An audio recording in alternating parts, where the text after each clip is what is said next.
Eh bien salut tout le monde, c'est Luc de chez Bléfaris, j'espère que vous allez tous très bien les amis, pour ma part la forme. Aujourd'hui les amis, une vidéo de malade. Et j'irais même jusqu'à dire une vidéo auquel je m'y attendais pas du tout. J'ai eu un carton aujourd'hui et j'ai tourné une vidéo unboxing parce que je me suis dit, je crois savoir. Sauf que la vidéo a, on va dire, mal tourné parce qu'en fait les caméras se sont éteintes, enfin j'avais plus de carte, j'avais plus de mémoire, donc du coup ça a bugué. Du coup quand j'ai vu tout ce qu'il y avait dedans, parce qu'en plus d'être utile pour moi, ça va être utile pour vous, je me suis dit, je vais quand même en faire une vidéo. Ça va pas être une vidéo unboxing parce qu'il y a tout le bordel autour, hein. L'unboxing je viens de le faire, mais bon, vu que je l'ai ouvert, j'allais pas le refermer, le rescotcher pour vous refaire la vidéo. Du coup je me suis dit que je vais tout simplement vous montrer ce qu'il y avait dedans. Donc déjà j'ai reçu une petite lettre où il me dit salut avec un C et un H au début pour bien se foutre de ma tronche, tu vois. Salut, alors dans le carton il y a une Camponotus vagus, une fourmi donc, une Mechor barbarus. Par contre celle-là elle est pas pour moi, faut que je l'emmène chez quelqu'un que je vais rencontrer.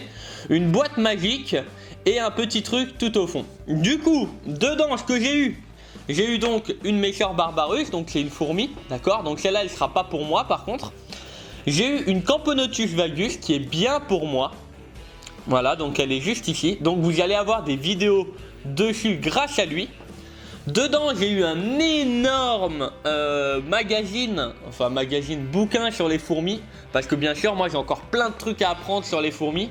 Donc il m'a envoyé ce bouquin de chez Uae, édition Kwae, un truc comme ça. Donc voilà, donc c'est franchement trop cool. Et en plus de ça il m'a envoyé un microscope.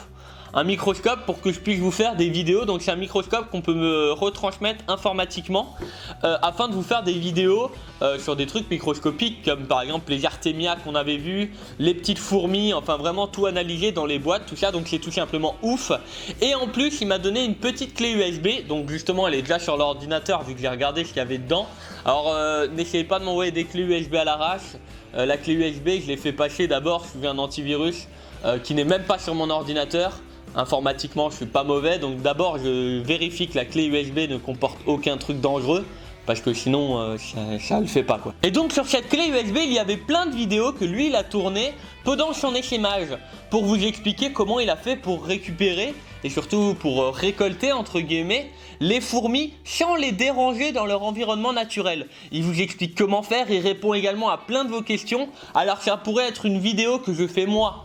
D'ailleurs c'est prévu de faire des échemages à vos côtés. Sauf que j'ai encore beaucoup de choses à apprendre et que là on a la chance d'avoir quelqu'un qui s'y connaît déjà très bien. C'est pas un expert hein, mais il s'y connaît déjà très bien. Et il m'a envoyé les rushs, il m'a dit voilà, si jamais tu veux toi en apprendre et en apprendre à ta communauté, n'hésite pas à les utiliser. Donc les amis, ce que je vous propose, ça va pas être une vidéo réalisée par moi. Mais c'est pas grave, enfin si la vidéo est réalisée par moi, mais c'est pas moi que vous verrez derrière l'écran, c'est quelqu'un d'autre, c'est donc Alexis justement, qui a tourné cette vidéo qui dure un petit temps quand même, mais si vous la regardez, vous allez apprendre beaucoup de choses sur les fourmis et savoir même vous comment débuter, comment faire vos premiers tubes à essai, comment récolter vos premières gines. Enfin voilà, il y a vraiment plein de choses à apprendre. Prenez vraiment le temps de, voilà, en plus c'est un paysage qui est tout simplement magnifique. Voilà les amis, je ne vais pas vous déranger plus longtemps, la vidéo est déjà très longue. Surtout n'oubliez pas le pouce bleu pour lui et pour moi parce qu'il a fait un travail de dingue. Et n'hésitez pas à la partager parce que sur cette vidéo vous allez apprendre des trucs de ouf. Et encore merci beaucoup à toi Alexis pour ces cadeaux de ouf. Et pour la vidéo justement, parce que moi j'ai déjà vu les rushs, j'ai déjà vu les parties de vidéos qui m'ont arrivé, qui sont tout simplement ouf. Je vous souhaite à tous une très bonne journée, une très bonne soirée. Prenez soin de vous, prenez soin de proches et de vos animaux et surtout profitez du reste de la vidéo. C'était Luc de chez Bléfaris. Alors salut les amis. Ah non, dis donc, je me suis pris pour quelqu'un d'autre là. Ouais, on recommence. Bonjour les gens. Alors aujourd'hui on se retrouve ici au bord de mer, dans les Landes, pas loin de la Vendée, dans la Vendée même, en plein milieu d'une pinède. Et pour vous parler donc des essaimages, parce qu'aujourd'hui je suis venu dans cette région, parce que je ne suis pas originaire d'ici, je suis venu dans cette région justement pour faire un essaimage. Alors qu'est-ce qu'un essaimage? Donc un essaimage c'est pour les fourmis. Les fourmis en fait se reproduisent une fois par année. Selon l'espèce, ça varie, la période varie en fait. Chaque espèce a sa propre période. Moi là je suis venu pour les Camponotus vagus. Elle justement a une période d'essaimage qui se trouve maintenant. Voilà, c'est pour ça que je suis là. Donc en fait, les essaimages, qu'est-ce que c'est? Les essaimages, c'est tout simplement la période de reproduction, la période de vol nuptial en fait des fourmis. Donc c'est la période où on va voir les fourmis volantes. Donc ça dépend des espèces, mais voilà. Et donc qu'est-ce que les fourmis volantes? En fait, les fourmis volantes, ça va être les mâles et les femelles qui vont s'en aller du nid, qui vont s'envoler pour trouver un partenaire, s'accoupler. Une fois que l'accouplement a été fait, donc les mâles meurent, parce qu'ils ne servent qu'à ça, et les femelles vont donc atterrir quelque part, à s'arracher elles-mêmes leurs propres ailes pour ensuite aller fonder une colonie, s'enterrer dans un petit trou, pondre leurs premiers œufs et fonder leurs premières ouvrières. Alors, donc je suis venu en fait à cette période pour pouvoir en récupérer justement une fois que le vol nuptial a été fait, avant même qu'elles aient le temps de creuser pour se faire un abri. Comme ça, si vous voulez, ça évite de fonctionner directement dans un nid en pleine nature. C'est quelque chose qui est absolument à éviter parce que ça consiste à détruire l'habitat d'un animal et à condamner toutes les ouvrières puisqu'il n'y a plus la reine, donc à condamner le nid entier. Donc c'est quelque chose qu'il ne faut surtout pas faire. Si vous voulez des fourmis, il faut soit attendre les périodes d'essaimage, soit les acheter sur internet. C'est beaucoup plus simple pour les acheter sur internet, les essaimages c'est beaucoup plus dur. Mais ça donne une petite envie, un petit check, enfin un petit truc sympa en plus à faire et ça permet de découvrir pas mal de trucs. Alors là maintenant je vais vous expliquer comment bien réussir son essaimage et qu'est-ce qu'il faut avoir pour le faire. Donc on va passer sur une vue différente et je vais vous montrer comment préparer le nécessaire pour réussir son essaimage. Alors, on se retrouve pour comment préparer son matériel et quel matériel surtout il faut avoir. Alors désolé, vous allez peut-être entendre le bruit de l'autofocus parce que ce sera beaucoup plus simple pour moi et j'en suis désolé. Donc pour commencer, il va vous falloir un tube à essai comme cela. Le tube à essai, c'est un 18 cm par 2 cm de diamètre, tout simplement. Donc il vous faut un tube à essai vide, il vous faut une bouteille d'eau minérale et il vous faut également du coton. Alors n'importe quel coton fait l'affaire, hein. Peu importe, prenez là c'est du coton prédécoupé, démaquillant, je sais pas quoi, on s'en fout. Juste qu'il n'y ait pas de produits chimiques dedans pour éviter toute contamination de l'eau, de l'humidité et des fourmis avec du chlore. Donc pour commencer, il va falloir remplir une réserve d'eau. Je le fais en direct. Donc pour qu'il y ait suffisamment d'humidité dans le tube de fondation. Alors faut pas remplir trop peu, hein. Ça c'est non, forcément. Et faut pas non plus trop le remplir parce que là ça sert à rien, il n'y a plus la place pour rien mettre. Donc on recommence. Donc on prend le tube et on remplit à peu près à la moitié, un petit peu plus que la moitié. Là j'en ai mis un petit peu trop. Voilà, comme ça. Voilà, nickel, le focus se fait. Donc vous voyez, un tout petit peu plus que la moitié, un tout petit peu plus que la moitié, c'est très bien. Et maintenant on va prendre le coton. Donc là on prend une petite boule de coton, voilà, comme ça, et on va en faire une boule bien tassée. Faut qu'on galère à le rentrer dedans.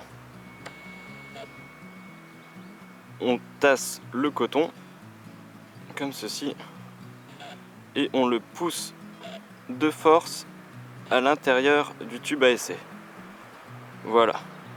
Maintenant, on va prendre un bâton et on pousse le coton tout au fond jusqu'au niveau de l'eau et on continue jusqu'à ce que le coton soit tout imbibé d'eau mais qui dégueule pas.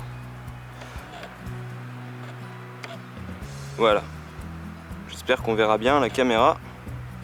Donc là, l'eau ne peut plus s'enfuir. On a notre réservoir d'eau qui est fait. Ensuite, il va falloir, avec le reste du coton, faire un bouchon. Pareil, on tasse et on enfonce. Voilà. Et on mettra ici la gine. Alors, je vous reprends tout de suite parce que juste avant de commencer, j'en ai trouvé une. Donc, comme quoi, ça tombe bien. Donc, nous revoilà avec notre tube à essai et dans ma main se trouve la gine. Je fais attention qu'elle ne s'échappe pas et bien évidemment, je ne l'écrase pas. J'enlève en haut le bouchon. Et là, le plus délicat, ça va être de faire rentrer la gine à l'intérieur sans bien évidemment la blesser. Et voilà. Ensuite, une fois qu'elle est dedans, on bouche le haut pour éviter qu'elle s'enfuit et on remet le coton. Toujours bien tassé. On enfonce un peu pour lui laisser suffisamment de place pour bouger, mais pas trop pour qu'elle puisse se sentir confinée et donc en sécurité.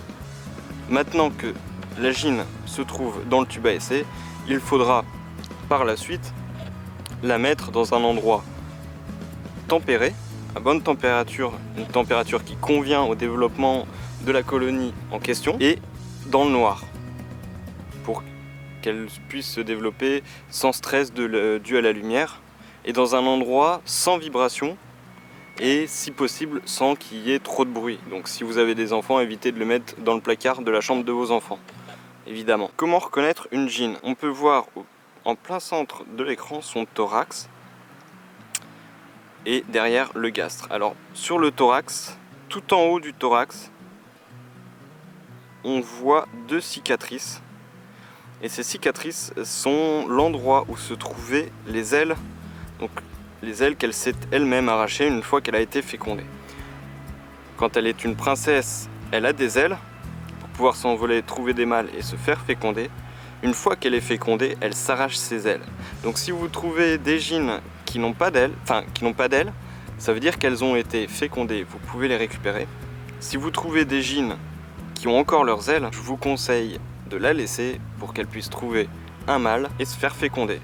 Ou éventuellement, si vous la voyez qu'elle est par terre en train de chercher un trou, un endroit pour se planquer, et qu'elle a encore ses ailes, observez-la, attendez tranquillement, patiemment, et une fois qu'elle aura trouvé un trou, elle va rentrer dedans et enlever ses ailes, ou alors elle va enlever ses ailes avant parce qu'il la gêne.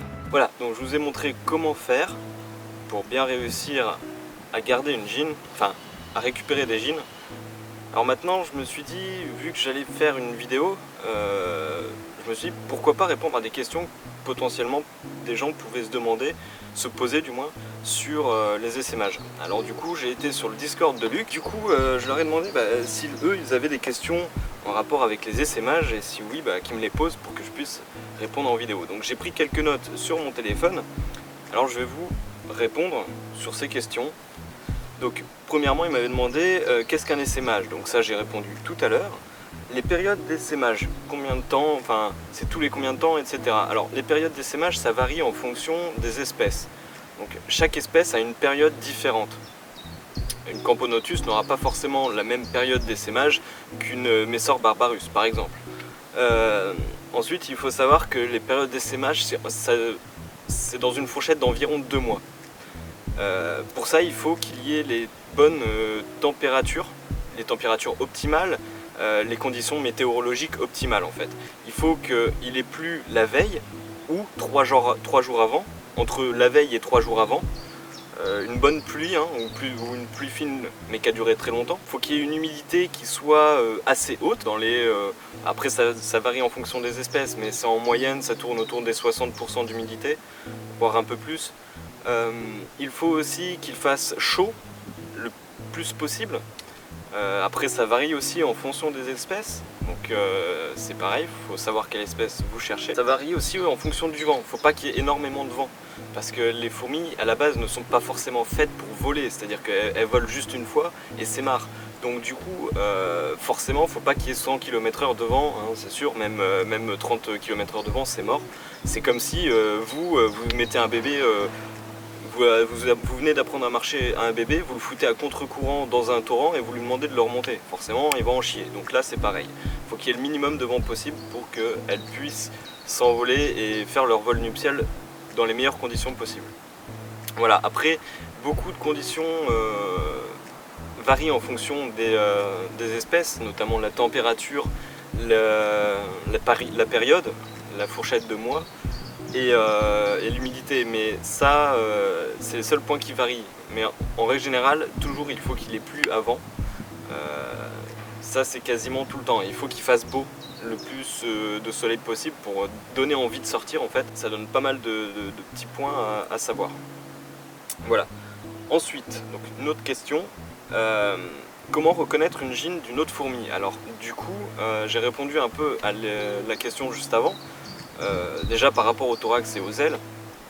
Mais il faut savoir aussi que les gynes, les reines, donc les reines on les appelle aussi les gynes, les reines ont une taille beaucoup plus importante que les ouvrières.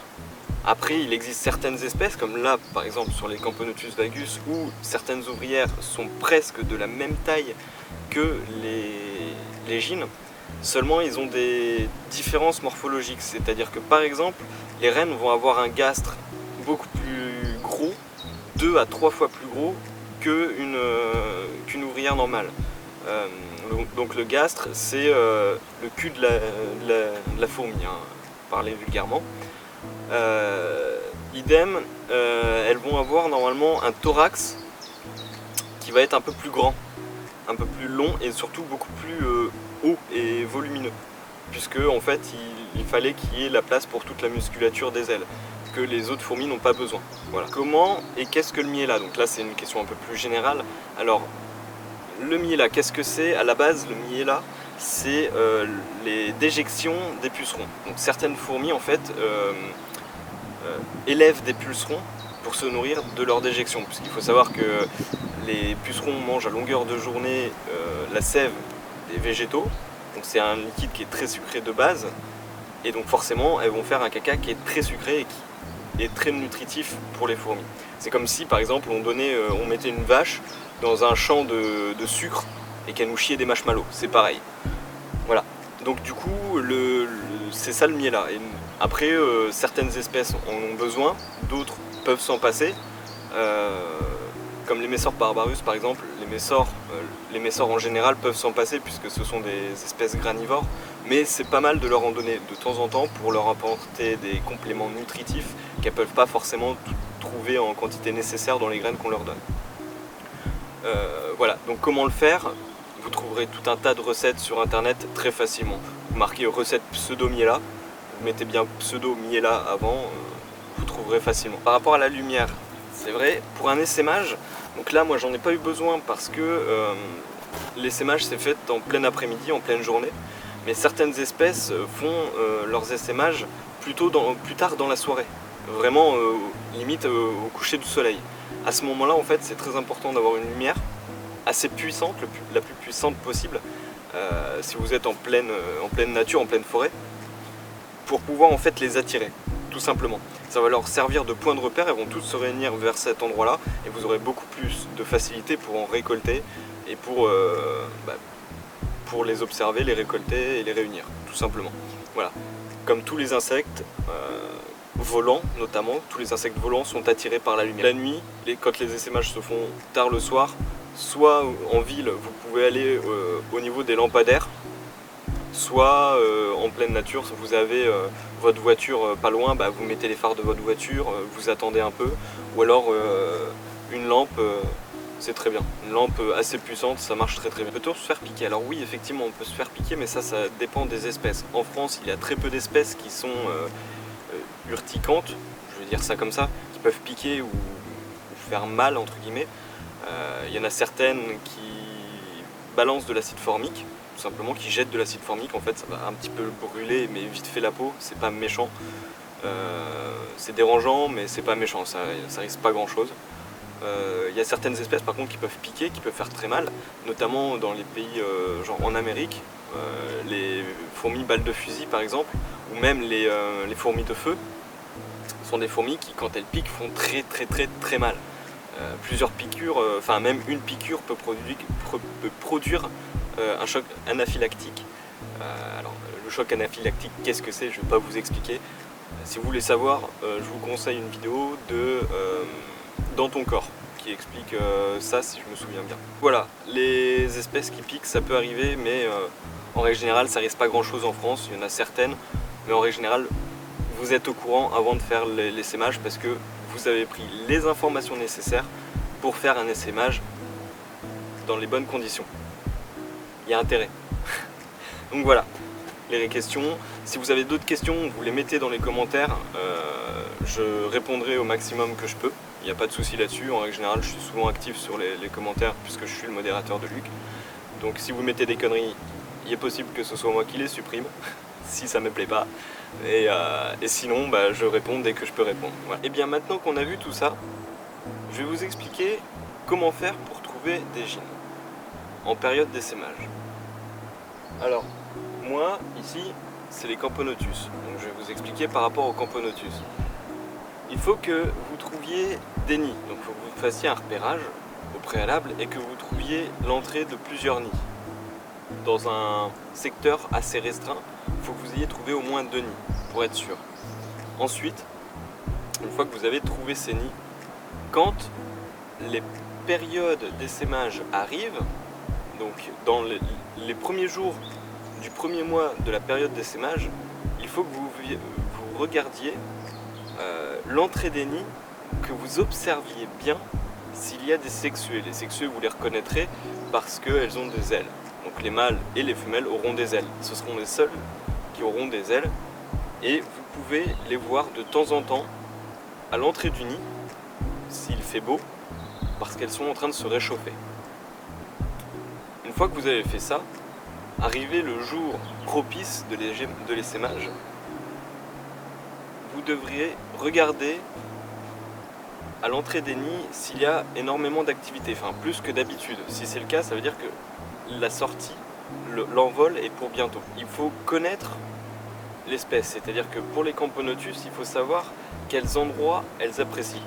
Personnellement, je sais que les Camponotus apprécient les vieux troncs, les vieilles souches d'arbres en décomposition et les troncs ou les grosses branches qui sont couchées au sol.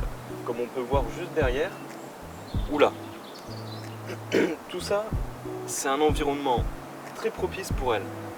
Parce qu'elles vont rentrer à l'intérieur, elles vont creuser à l'intérieur du bois, vont rentrer dans des trous qui ont déjà été faits par d'autres insectes bien avant eux, et s'installer dedans.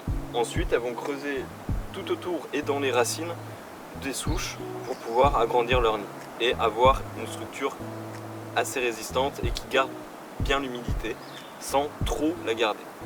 Parce que c'est des espèces qui n'ont pas besoin d'énormément d'humidité. Une fois que vous avez compris les endroits où elles sont le plus aptes à aller, les endroits les plus propices pour fonder une nouvelle colonie, il faut que vous les trouviez. Il faut que vous trouviez des souches qui ont des trous mais qui ne sont pas encore habités. Il faut que vous trouviez des endroits qui sont petits, confinés, mais qui peuvent s'étendre facilement. Une fois que vous avez repéré ces endroits, il va falloir attendre devant l'entrée des nids pour observer l'envol des sexués. Une fois que l'envol des sexués a eu lieu, a commencé, ça veut dire que l'essaimage est lancé. Une fois que c'est fait, dans ces cas-là, maintenant, il va falloir prendre son mal en patience, attendre et surtout être très attentif. Vous allez faire le tour du secteur dans un périmètre à peu près d'une centaine de mètres maximum, vraiment maximum, même moins c'est possible. 50 mètres ça peut être suffisant. Moi personnellement, dans les 30 mètres autour, j'ai trouvé toutes les gînes que j'ai trouvées. Toutes les gînes que j'ai trouvées, je les ai trouvées dans un périmètre de 30 mètres. Donc c'est vraiment pas énorme et c'est suffisant. Après, ça peut être beaucoup plus loin. C'est pas parce que le nid se trouve ici que la gîne va aller juste derrière. Non, elle peut aller très loin, c'est pas un problème. Mais en règle générale, vous allez en trouver suffisamment dans les alentours. Et là, il va falloir attendre et regarder le sol très attentivement pour voir des gînes se poser et commencer à chercher des endroits pour s'enterrer, entre guillemets. Une fois que vous aurez trouvé les endroits propices et que vous aurez vu l'envol des premiers sexués, que vous aurez commencé à trouver une gîne, attendez qu'elle enlève ses ailes. Attendez. Dès qu'elle a enlevé ses ailes, vous pouvez la récolter, ça veut dire qu'elle a été fécondée. Et maintenant, il suffit de continuer comme ça. Voilà. Je vous laisse ici et je vous retrouve un peu plus loin avec une meilleure vue. Donc là-haut, pour vous dire à bientôt. Bon, et bien c'est sur ce paysage qu'on va se laisser. Tout à l'heure, j'étais là-bas, à peu près par là. Maintenant, je suis ici. Alors, je vous dis à bientôt et je vous laisse profiter du paysage. Et une dernière petite chose, la nature est magnifique. Elle a besoin de nous pour être protégée et de vous pour la protéger. Alors, n'oubliez pas, sauvegardez-la. Elle est magnifique. Allez, à plus. First a confession, with you I feel a connection. With you it's like an infection, I've been infected with an obsession. With you never any tension, nothing but love and affection. Enough of my case, so let's cut to the chase. Listen up, cause these are the directions. Obey what I say, don't complain, I don't wanna hear questions.